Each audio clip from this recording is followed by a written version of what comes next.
Hey, I'm Jade, and today I'm going to talk about how I managed to cope with OCD when it was at its absolute worst. And the simple answer, to be honest, is I didn't. Like, a lot of us can relate to that. Like, we don't cope. Like, you think, how am I living like this? How can this be possible? That's a washing up brush. That's going over there. Should have checked my shot first. I didn't manage. I was a mess. Life was really, really hard. I was very thin because I couldn't eat. I, well, the good thing is I could sleep because sleep was an escape for me. It was the only happy place for me was sleeping. So I'd sleep hours and hours and hours. So my skin was glorious. But yeah, I didn't cope. Things were really hard. So my routine was I'd get up, I'd go to work, I'd work really long hours. Work was a bit of a safe place for me. On the weekend, I would go to parties and go out drinking to kind of escape. I used to find that if I had a few drinks, I would like the thoughts would disappear. So I would always meticulously plan my day and my week so that that routine stayed very rigid. And I would sleep most of the weekend like a normal person in their 20s. If you're partying all the time and working long hours, you just sleep all weekend.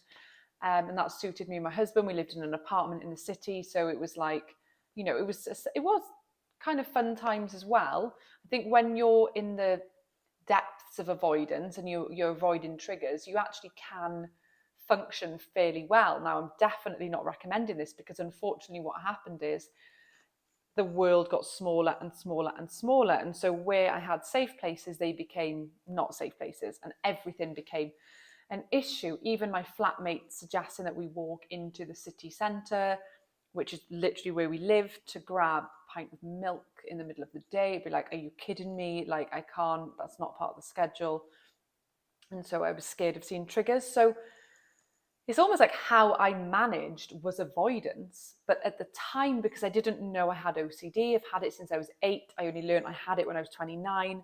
All that time in between, how I managed was avoidance. But that made me more sick. The more I avoided, the worse I got. But how was I to know? Naturally, if you're scared of something, you avoid it. Like, isn't that normal? Well, it is normal, but unfortunately, the education around OCD needs to be that it is a compulsion. Like, it's the biggest compulsion out there. And I didn't realize that was my biggest compulsion until later on. But look, I talk loads about from 14 to 29 being just horrendous. There were times in between that were good. Like, when I reflect on things and I think, I did have a lot of fun as well. Um, and it's weird because I'm like, I can't think of times where I wasn't constantly, but I think if I was in a safe place and there was something cool going on, I was having fun, which is sad to think that I had to be in those scenarios in order to have fun at all. But the things that I truly loved, like, I used to think of work as a compulsion distraction, a bit like video games. Like, I was talking to Nick before, who does videos for this channel, and his big compulsion avoidance was video games and gaming. And I do feel like that about work because I used to, when I was in my computer and in my flow with working and being creative and problem solving and consulting or whatever it was, everything went. It was like it was like bliss. And my brain was too busy with just cool stuff that there was no room for OCD. But the second I stopped working, bang, it came back. And so that was really hard because I loved my work, but my work was making me ill because I was overworking. And my company were great. Like, they weren't telling me to overwork, but I'd have rows about, not taking holidays and stuff like that, which is really obviously an unhealthy place to be. So something that I found difficult actually, and still find a little bit difficult now, has been rebuilding my relationship with work because my current situation is that I have a 4-year old and a 1-year old, so I only have a day and a half a week childcare for the baby. So that's, I work very limited hours. And so when I'm working, it has to be pretty intensive because I've got a lot to do and I haven't got much time. And I really don't like eating into time with my kids if I can, or the weekends for work, because it just doesn't, it's not healthy for me. because I need to be present for that, because it can be quite full on. There's a lot to do at home as well. But yeah, I love my work so much that when I really get into a flow with it, I forget to have a drink of water. Okay, I'm going to have a drink of water. Because I do that when I'm in a flow, I forget to hydrate. Like even now, because I'm filming this, my stomach's a bit tight. So I'm like, just relax. It's fine. And so I think that I've got like a residual link that work is avoidance and distraction, where it doesn't need to be now because things are good. So it's just an interesting thing that I think about. And I don't know anyone who can relate to this who's been doing better now, but it's like I need to work and I'm not distracting myself with it anymore. But every now and then, maybe the OCD part of my brain goes, ooh, don't do too much work because you're going to be avoiding. So I'm kind of aware of that, and it doesn't sort of jump in very much, but it's just an interesting topic. You know, like for example, exercise. If during your recovery journey, maybe if exercise is something that you lost yourself in and it would be an escape and you'd be working out or exercising like really regularly, then once you're better, what's the relationship with exercise like? Because you don't want it to become obsessive like it was in the distraction. So that's quite interesting, I think.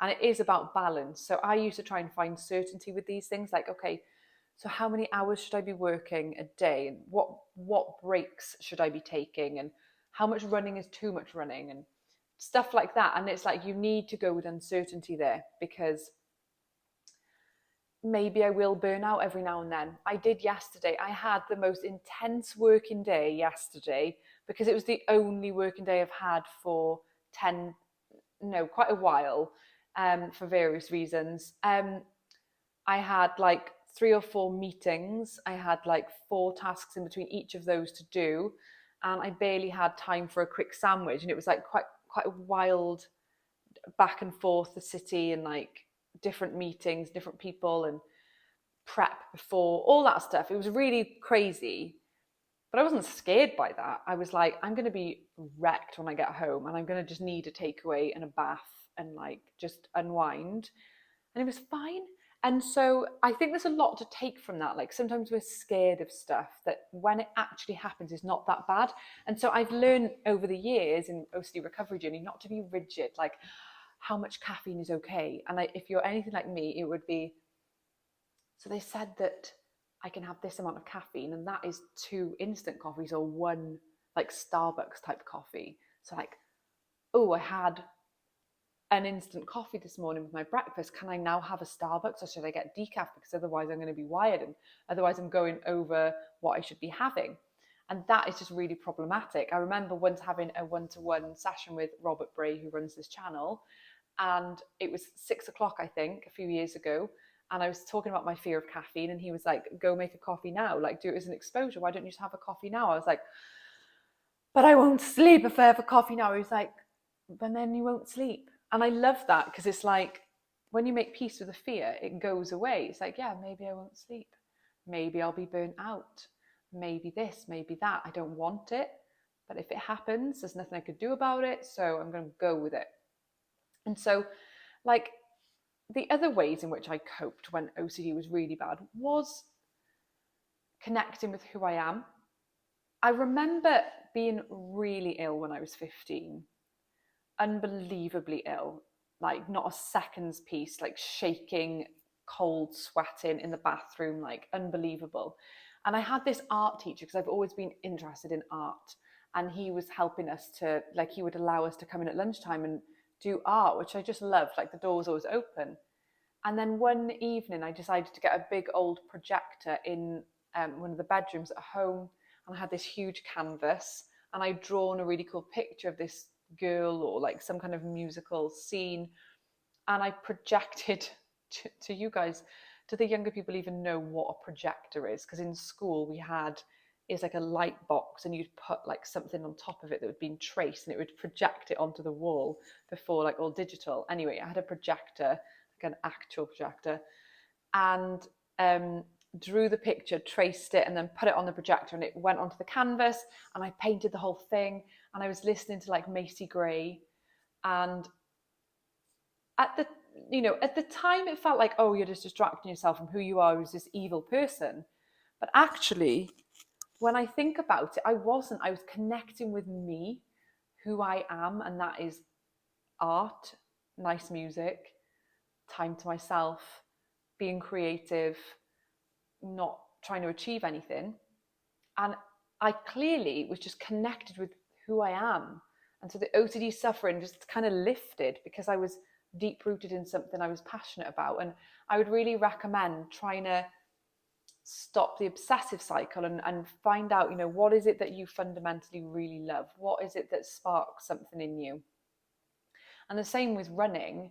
I reckon that running, because I was competing in athletics up until age probably 18 when I dropped out, unfortunately, due to severe anxiety, throwing up before races. I would be doing really well in my coaching sessions. And they would be like, look, the Welsh Scouts are there today for the Wales team. You need to get these times at the race that you're getting in training. And I was beating people in training that had been beating me in races who were like guaranteed to be in the Welsh squad. So it was like, you need to perform at the races, because at the events on the track, because that's your place. But my anxiety took over. There was a lot of bullying as well in that place. I was a long distance runner, so I was very slim and athletic. So there was a lot of bullying around that as well. Like, for me, I found the athletics arena to be quite a difficult place. It wasn't very friendly, that you'd imagine with something that's so healthy. You'd think it'd be friendly. But anyway, what I'm getting to is like, when I was running from age, because I was scouted at a fun run. I'd gone to do a 2K fun run when I was 11. But I missed it and I just ran the 10K instead. But I'd never run in my life. And I just basically sprinted the whole thing. And this coach was like, who do you train with? And I was like, what are you on about? And so he got me into the club. So I think from age 11, where it was like I had a talent at this, up to like 18, I was intensely training. And I've got a feeling that like that was the how I coped. If I had been just in my room like a normal teenager with no endorphins, no training, no up early, out the door, good food, I don't really like to think what state I'd have been in, to be honest, because it's only now dawning on me as I'm saying this, just how much running must have saved me and helped me cope. And so what I would take from that is exercise definitely does get you through. I remember there being periods like after I'd come back from a really heavy training session, as I was leaving, feeling the usual OCD drag of like, oh my God, I'm rotted, I can't do this, like shame, guilt, everything, like, ugh. And just walking through the door like strong and just like, I'm glad I did that, I feel really good, and forgetting for a minute, only for a minute, that there was this horrible like dark cloud in the back of your mind. So I think that for anyone asking me how I coped, and I have had questions, I know people will be watching this, ask me questions about like, how did I cope with work, how did I cope with everyday stuff? Definitely exercise, I think, because I was extremely bad even with my running, my 7 years of intensive training and running. But without that, I really don't like to think where I could have ended up or what could have happened to me and how much worse it could have got. Um, and then just nights out and having fun. I do remember having like so much fun in my 20s and just doing social things, even if I wasn't feeling up to it. Like I would end up having pockets of fun. Um, and the other thing to say is that's all stuff that like, like my husband, for example, as well, like we had so much fun together and we just really were in this vibe where like we just got each other, and like being with him was like being alone but with someone, which is a really nice, safe, like a nice place to sort of melt into, because if you're having a really hard time but you're with someone who's there to kind of touch your back but not push you, it's like a really nice place to be. That safety, that feeling of safety that someone's got you. So that's another way that I coped. Sometimes I'd come home and just like fall down and cry, and he would just be like there. and just like be strong for me. And other days I needed to talk to him about it. But in terms of coping when it was horrific, like I would go through days where I don't know if you can relate to this, but that rising, oh no, here it comes, the panic attack, like complete disassociation, complete depersonalization, derealization, whatever all the terms are. Like, oh no, here we go. Like the shaking, can't speak, can't do anything, can't eat. I sometimes would just be eating food and I'd be like, right. And I would just like some kind of thought, like a wave. It'd be like, I can describe it as, say, like you're at the beach and you underestimate a wave that's there, and it literally just grabs you and flings you out to sea, like exactly that. Like someone could say one keyword, and I would just go, oh, here we go, here we go, and that would happen. So when I was in those states, there were two things that really helped me, and I'm not a therapist or a coach or anything like that. This is just me. I'm not giving this as advice. It's just that what I did, and I don't know if there's anything in it, but I think it's probably linked to that idea of connecting with my true self, because I, for my whole life, have been into like Alan Watts, who's like a writer, like in the kind of philosophy space. And I did like Wayne W. Dyer as well, a lot of his stuff. And so when I was in that state, I would sit on my book and I would read their books. And I don't know whether this was compulsive or not, but I think what it actually did was reminded my brain and myself that there is more in this world than you. You mean very little to the universe, and you, the problems that you think you have are at this level, and you need to be at this level in terms of like the spiritual plane. And I don't mean that in spiritual as in like religious or anything like that. I just mean like a level of thinking, moving above the day to day, like molecular thinking. Sounds a bit like quirky, but I just find it really interesting to think about the universe as a big place, and the fact that none of it matters like day to day. And like when you look back on a decade, you don't think about those tiny incidents. So reading like philosophy type stuff, I don't know where it came from. My mum and dad were always really into that stuff. So like I would just find books and be reading, and it just resonated. And I think it would just lift me out of that immense suffering. Now I want to be careful because I don't want to recommend something that's going to be compulsive. But I think for me, it was genuinely connecting with myself and my roots. Like even things like wearing my hair curly on days instead of straightening it would be like that. This is who you are, Jade. Like that's who you are, and connecting with it. And another thing that I would do a lot was I would focus my life on helping others. So um, when I felt like I was going to give up on myself, like the point where I was like, if a bus hit me, I'd be very happy with that. And like genuinely, like I would be like, I'm not going to take my life. And I'm not talking about this in a suicide OCD area. Like I've never had that one. I was so unwell that I thought I wouldn't take my own life because there's a lot to live for, and I feel like there is hope. But do you know what? Like today, if I got hit by a bus, or if they said you've got terminal cancer, genuinely, if they'd said I had terminal cancer, I felt like I would be happy about that. Now, obviously, that's conceptual because you can't ever know the reality of that. That's like a horrendous reality. But doesn't it show us how like incredible OCD is? Like someone's worst fear is getting cancer, and I wanted it because I wanted to die. So because I had no value in my own life, I would make it my mission to like help others. I'd be like, well, that can bring meaning to life, and that did help me because it took me away from myself. So I did like a few things. Like I would only a couple of times, but I went to meet refugees who had arrived in Cardiff in my city, and like show them around the area and get to know them, and like kind of maybe drop off like furniture they might need or things like that, and kind of ended up friends with a few of them too, which was really nice.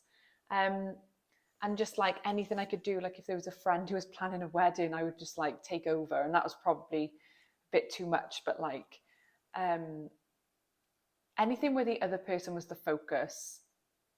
I'm not talking about best practice here, I'm talking about how I coped. That's how I stayed alive, was If I can just be of service to other people, I don't have to be in contact with my own brain.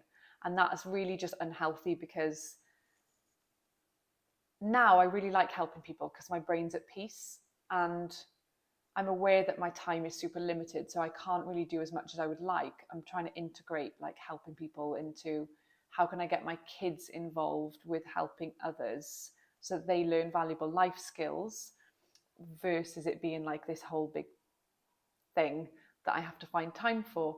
So that's how I coped. And I hope that's answered some of the questions that have been directed to me and been useful. A lot of the things I've mentioned did me harm. And so it's really important for us to, and as I say, this is a peer, to like recognize when something is becoming a compulsion, and like avoidance, like making sure that we're not like getting too lost in things and distracting ourselves too much, and allowing those panic anxiety feelings to be there. And a book that's really valuable for that, from the reading list that I went through, because I worked with OCD recovery on my recovery, is At Last Alive by Paul David, and also Claire Weekes' Self-Help for Your Nerves, because those two books, they really explain how we're hanging on, we're suffering from anxiety because we're desperately wanting it gone. And so actually the only real way to overcome anxiety is to let it be there, and welcome it in, and be like, you're here, so I might as well allow you to be here, and I don't expect you to be gone anytime soon, and I'm not going to do anything to try and push you away. And the more I recognize that the more I try and push you away, the worse things are going to get. So I'm stopping that now. I understand how you operate. You're an energy force in my body that needs to come out every now and then, maybe in the form of a panic attack, or maybe just energy moving around my body. Because did you know that emotion literally means energy in motion, emotion, energy in motion? Incredible. So any like emotion you feel is just energy moving around.